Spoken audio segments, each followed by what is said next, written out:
வணக்கம் ஃப்ரெண்ட்ஸ். லட்சுமி அவர்கள் எழுதிய பெண்மனம், அத்தியாயம் 4. சந்திரா BALT கவலை நிறைந்தவளாக கூடத்து தரையில் உட்கார்ந்திருந்தாள். எதிரே சமையல் கட்டின் வாசற்படி மீது சாய்ந்து கொண்டு நின்ற சித்தி பார்வதியின் முகத்தில் கோபம் தாண்டவமாடி கொண்டிருந்தது.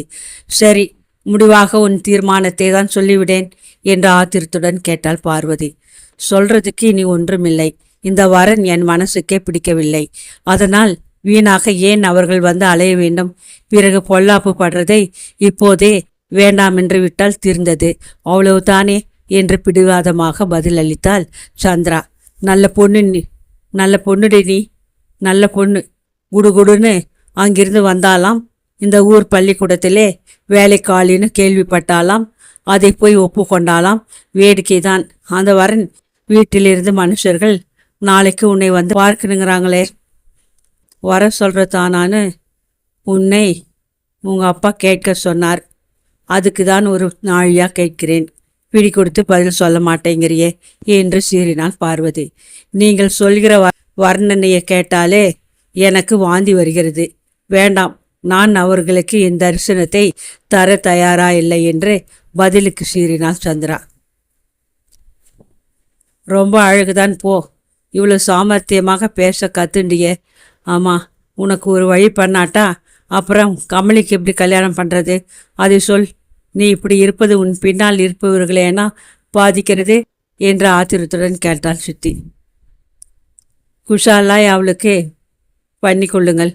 எந்த சட்டத்திலேயாவது அக்காவிற்கு பின்னால் தான் தங்கைக்கு கல்யாணம் செய்ய வேண்டும் என்று எழுதி வைத்திருக்கிறதா என்றாள் சந்திரா பரிகாசமாக. சட்டத்தில் எழுதி வைக்கவில்லை, உலக சம்பிரதாயம் அது. இதோ பார் மகராஜி, உன் அந்தஸ்திற்கு ICS மாப்பிள்ளை மாலையுடன் வந்து வாசலில் நிற்பான் என்று நினைத்து கொண்டிருக்கிறாயா? நான் கேட்கிறேன் என்றாள் சித்தி கோபத்துடன். நிற்க மாட்டான். அதற்காக சாக்கடையில் போய் விழ வேண்டுமா என்று பதிலுக்கு கத்தினாள் சந்திரா. உன்னோடு பேச என்னால் ஆகாது.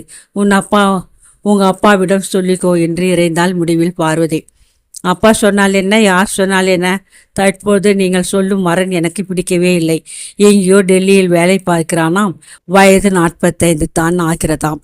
முதல் பொண்டாட்டியை தள்ளி வைத்திருக்கிறானாம். மூத்தாள் விட்டு போன 2 குழந்தைகளை இளையவள் வந்து வளர்க்க வேண்டுமாம். சித்தி, தலை போனாலும் சரி, இந்த வரனை நான் கல்யாணம் பண்ணிக்க மாட்டேன். எனக்கென்ன, உங்கள் அப்பா கிட்ட உன் தீர்மானத்தை சொல்லிவிடு என்று வெடவெடுத்த பார்வதி சமையலறைக்குள் நுழைந்தாள். அங்கே ஈர விறகை அடுப்பில் வைத்து கொண்டு திண்டாடி கொண்டிருந்தாள் கமலா. இன்னும் அடுப்பு எரியாது உனக்கு? துப்பு கேட்ட பெணமே, ஒரு சீசா கரசினி எண்ணெயை வீணாக்கி இருக்கிறாயே. அடுப்பு கூட மூட்டு தெரியலை.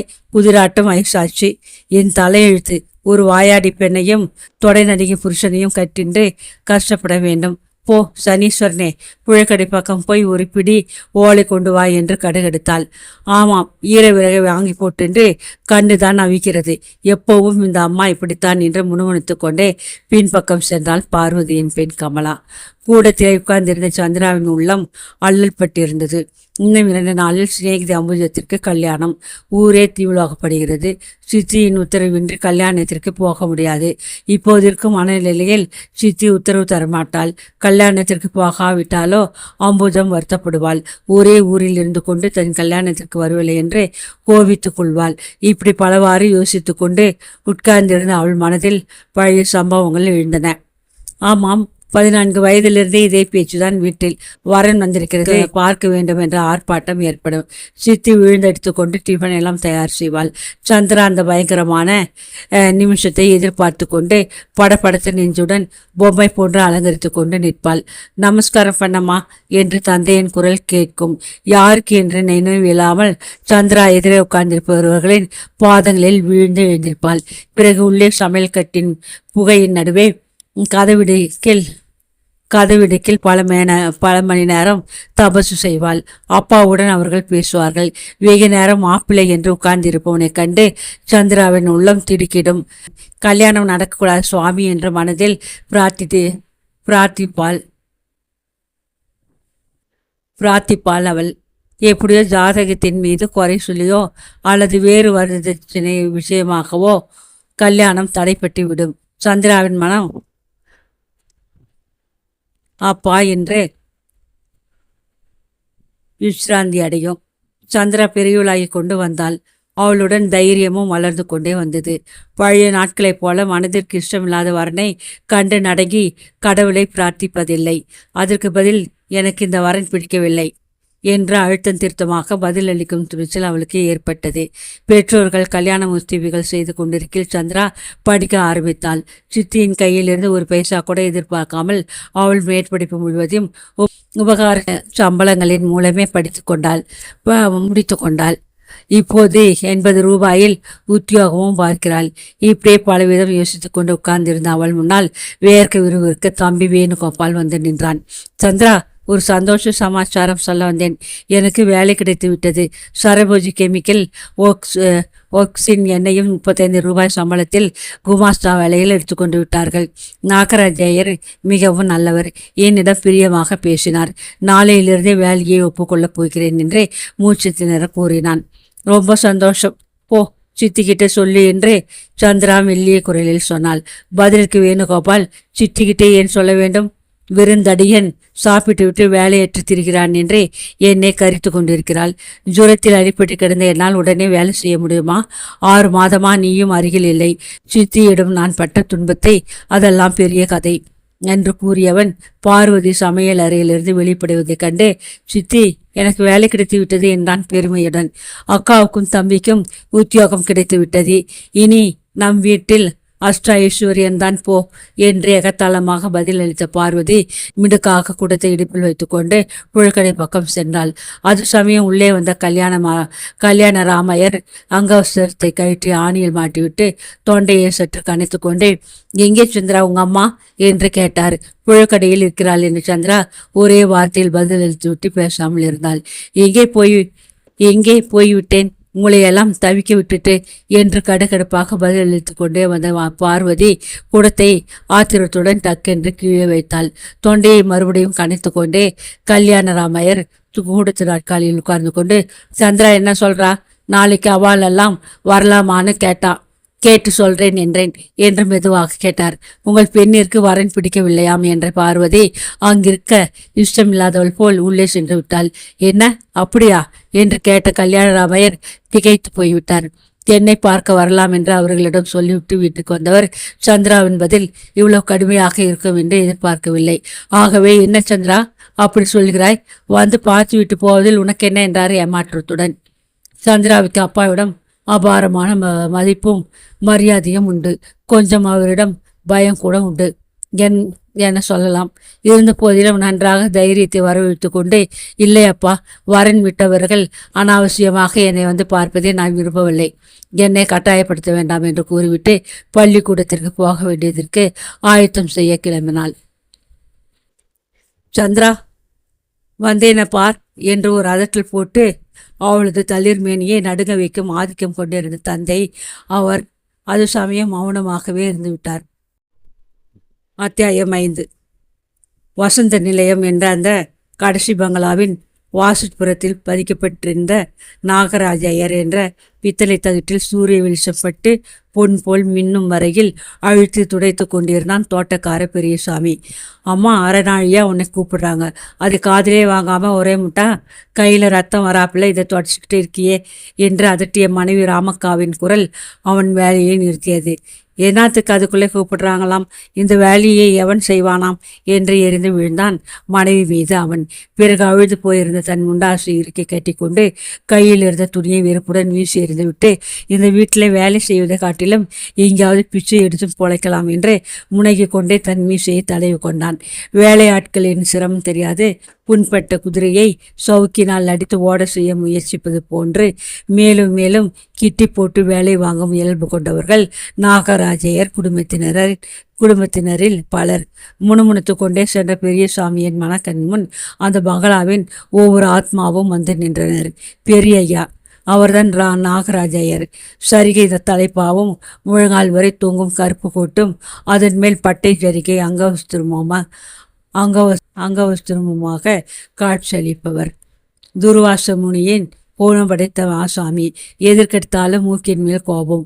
ஐயருக்கு கோபம் வந்துவிட்டால் போதும், வேட்டை நாயை கண்டு பதுங்கும் பிராணிகளைப் போல் வேலையாட்கள் யாவரும் தத்தும் இருப்பிடத்தில் கொஞ்சம் தலைமறைவாகவே இருந்து கொள்வார்கள். எத்தனை வேலை செய்தாலும் அவர் குற்றம் கண்டுபிடித்து கொண்டுதான் இருப்பார். அது அவர் வழக்கம். சின்ன ஐயா ஜெகநாதனை கண்டால் சகல வேலையாட்களுக்கும் மனசிலே வெறுப்புதான். ஏழைகளிடம் இரக்கமற்று கடுமையாக நடந்து கொள்ளும் முரடன் என்று அவன் மீது துவேஷம். நடை ஐயா பாலகிருஷ்ணன் வேலைக்காரர்கள் விஷயமாக வம்புக்கு வராவிட்டாலும் சுத்த கருமி, எச்சிக்கையால் காக்காய் ஓட்டாத தர்மிஸ்டர். 50 பொத்தல்கள் கொண்ட ஒரு கந்தல் வேட்டியை கொடுப்பதற்கு 60 நாளை யோசனை செய்து பார்க்கும் லோபி. அவருக்கு மனைவியாக வாய்த்திருக்கும் அலைமேல் அம்மாவை பற்றி சொல்ல வேண்டியதே இல்லை. சதா சிடுமூஞ்சியின் சிறுசிடுப்புதான். பெரிய ஐயரின் கடைக்குட்டி செல்ல பெண் சகுந்தலா அம்மாவோ சுத்த அசடு. அதனால் வேலைக்காரர்களுக்கு ஒருவித நன்மை இல்லாவிட்டாலும் தீமைகள் அதிகம். பூ பறிப்பதாக கூறி செடிகளையெல்லாம் துவைத்து போட்டு விடுவாள். இல்லாவிட்டால் கடிதங்களை கிறுக்கி கிழித்து பொடியாக்கி பெருக்கிய வராந்தாவில் தூவி விட்டு போய்விடுவாள். வீட்டில் ஒரே ஒரு ஆத்மாவின் மீது தான் அவனுக்கு மதிப்பு அதிகம். அதுதான் காமாட்சி அம்மாள், நாகராஜையரின் மனைவி. மஞ்சள் ஒளி வீசும் சிவந்த முகத்தில் குங்குமமும் பிரகாசிக்க மகாலட்சுமி போன்ற பெரிய சாமியின் கண்களுக்கே தோன்றினாள் அந்த அம்மாள். வேலைக்காரர்களிடம் பேசும்போது அந்த அம்மாவின் குரல் மெதுவாகத்தான் ஒலிக்கும். அந்த அம்மாள் ஒரு குறை கூறி கேட்க பெரிய சாமி சகிக்க மாட்டான். அவ்வளவு மரியாதை அந்த அம்மாளிடம். யோசித்து கொண்டே பெரியசாமி சின்ன எஜமானியின் கட்டளையை கீழ்ப்படிய சென்றான். ஆனால் அலைமேலு அவனுக்காக அங்கே காத்திருக்கவில்லை. வசந்த நிலையத்தின் 2வது மாடி ஹாலில் நடுவில் தொங்கிக் கொண்டிருந்த ஊஞ்சலில் சோமலின் வடிவமாக வந்து உட்கார்ந்த அதன் சங்கிலி ஒன்றின் மீது சாய்ந்த வண்ணம் அவள் தன் மெல்லிய விரல்களினால் கனகாபர பூக்களை மாலையாக கட்டி கொண்டிருந்தாள். அப்போது வெளியில் செல்ல ஆயத்தமான உடைகளுடன் உள்ளே வந்த பாலகிருஷ்ணன், அலமு, போய் ஒரு டம்ளர் தீர்த்தம் கொண்டு வா, சீக்கிரம், நாழியாச்சு என்று உத்தரவிட்டுவிட்டு சென்ற ஆயாசத்துடன் பெருமூச்சு விட்டான். அங்கே யாரும் இல்லையோ உங்களுக்கு தீர்த்தம் கொண்டு வர, தீர்த்தம் கொடுக்க? சித்த நேரம் நான் உட்கார்ந்திருப்பதை காண சகிக்க மாட்டீர்களே என்று சீரிய அளமையிலே இடத்தை விட்டு அசையக்கூடவில்லை. பாரு, ஆஃபீஸுக்கு நாழியாச்சு, நீதான் போய் சீக்கிரம் கொண்டு வாயேன். அப்பாப்பா, எத்தனை வேலையோ உனக்கு இந்த வீட்டில். விடுந்ததும் விடியாததுமாக 10 பேருக்கு சமைத்து நிமித்தி ரொம்ப களைத்து போய்விட்டாய் பாவம் என்று பரிகாசமாக கூறிய வண்ணம் அவள் எதிரில் வந்து ஊஞ்சலில் உட்கார்ந்தான். பரிகாசத்திற்கு குறைச்சல் இல்லை. தினம் 10 பேருக்கு அப்படி உழைத்து போட எனக்கு தலைவிதி ஒன்றும் இல்லை. நான் இல்லாதவன் வீட்டு பெண் என்று நினைக்க வேண்டாம் என்று அவள் மேலே கோபத்துடன் ஏதோ கூறி முடிப்பதற்குள் பாலகிருஷ்ணன் சிரித்து கொண்டே, போலாலாபர் கோகிலம் MSM ரயில்வே ஸ்டேஷன் மாஸ்டரின் ஏக புதல்வி. இன்னும் உன் மலர் போன்ற கரங்களால் பாவம் சமையல் பாத்திரங்களை தூக்கினால் ஐயோ அவை என்று முடிக்காமல் நிறுத்தினான். ஆலமேலுவின் முகத்தில் கோபம் பொங்கி விழுந்தது. போதும், நிறுத்துங்கள் விளையாட்டை. எப்பவும் ஆஃபீஸ் தான். விழுந்ததும் விடையாதுமாக விழுந்தடித்து ஓடனமாக்கும். என்னை எங்கேயும் அழைத்து கொண்டு போறதே இல்லை. சினிமாவுக்கு போகணும்னு 1 மாசமா அடிச்சுக்கிறேன், ஒன்றும் கேட்கிறதில்லை என்றால் சொல்லி முடிப்பதற்குள் அவள் தொண்டை துக்கத்தில் அடித்து கொண்டது. சரி, இன்னைக்கு போகலாம். போய் ஒரு டம்ளர் ஜலம் சீக்கிரம் கொண்டு வா. ஆஃபீஸுக்கு போக நாழியாச்சு என்று எத்தனை தடவை சொல்வது என்றான் சலிப்புடன் அவன். அரை மனதுடன் எழுந்திருந்த அலமேலு தனது அவிழ்ந்த கூந்தலை முடித்து கொண்டே ஜலம் கொண்டு வர சென்றாள். 5 நிமிஷங்களில் திரும்பி அவள், இந்தாங்கள், நீங்கள் ஒருத்தர் தான் இப்படி துடிச்சுட்டு ஆஃபீஸுக்கு ஓடுறேன். உங்கள் தம்பியை பாருங்க, இன்னும் தூங்கி எழுந்திருக்கவில்லை. மகாராஜன் அவன். உங்கள் அப்பா பண்ணுற ஓரவஞ்சனை எனக்கு துளி கூட பிடிக்கவில்லை என்றால் கோபத்துடன். தண்ணீரை குடித்து கொண்டிருந்த பாலகிருஷ்ணன் மனதிலும் அந்த சமயம் அதே மாதிரியான எண்ணம்தான் வியாபித்திருந்ததாகியால் மிக்க சலிப்புடன், என்ன செய்வது, அவர்கள் அதிர்ஷ்டம் என்றான். ஆலமேலுவின் கண்கள் அனலை கக்கின.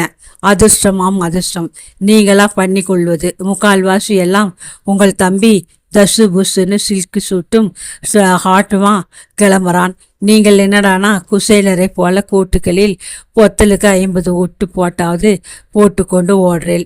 எனக்கு ஒன்றுமே பிடிக்கலை. நீங்கள் இப்படி ஏழை வேஷம் போடுறது எனக்கு தான் அவமானமாயிருக்கு என்றால் வெறுப்புடன். தம்பி மைனர், அவனுக்கு தலுக்கு மினுக்கு வேண்டும். எனக்கு என்ன, வயசாகி போச்சு இல்லையா? என்றான் பாலகிருஷ்ணன் பரிகாசமாக. ஆளை மேல கோபம் பொங்கி வர, ரொம்ப ஒழுங்குத்தான். நமக்கு கல்யாணமாகி 10 வருஷம் கூட ஆகவில்லை. எனக்கு இன்னும் முழுக்க 25 வயது நிறவில்லை. அதுக்குள்ளே கிழவி வேஷம் போட சொல்றேளா என்று சுடுசுடுத்தாள். அம்மா, இன்னும் 3 வயசை விழுங்கி விட்டு பேசுறிய. உனக்கு 28 ஆகிறது, எனக்கு 36 ஆகிறது. நாம் என்ன சின்ன குழந்தைகளா? உல்லாசமாக வெளியே போய் வர என்று அவன் கூறவே அலமேலுவின் கண்களில் கண்ணீர் ஆறாக பெருகிவிடியது. இந்த வயசிலே சகல ஆசையையும் துறந்து சன்னியாசாக இருக்கணும்னா என்னை ஏன் கல்யாணம் பண்ணி கொண்டேலாம் என்று விம்மினாள் அலமேலு. பாலகிருஷ்ணனுக்கு மனைவின் கண்களின் அபார வேலை திறமையை பற்றி பழக்கமாதலால், அம்மோ, விளையாட்டா உன்கிட்ட ஒன்றுமே நான் பேசக்கூடாதா? சினிமாவுக்கு அழைச்சிட்டு போனா நாயாட்டமா வரேன். இதுக்கு அழுத அட்டகாசமெல்லாம் என்னத்துக்கு? அசடுனா உன்னை போல் கடைஞ்செடுத்த அசடு கிடையாது. 4 மணிக்கு நேரே ஆஃபீஸ் முடிஞ்சதும் சினிமாவுக்கு கிளம்பி விடலாம். அழாதே என்று கொஞ்சலாக கூறி கண்ணீர் எரித்துவிட்டு ஒரு வழியாக அவிழ்த்து விட்டு புறப்பட்டான். கவனமாக மாடிப்படிகளை கடந்து உற்சாகமற்று சென்ற கொஞ்சம் அவன் தனது அதிர்ஷ்டத்தை சிரித்து கொண்டே நடந்தான்.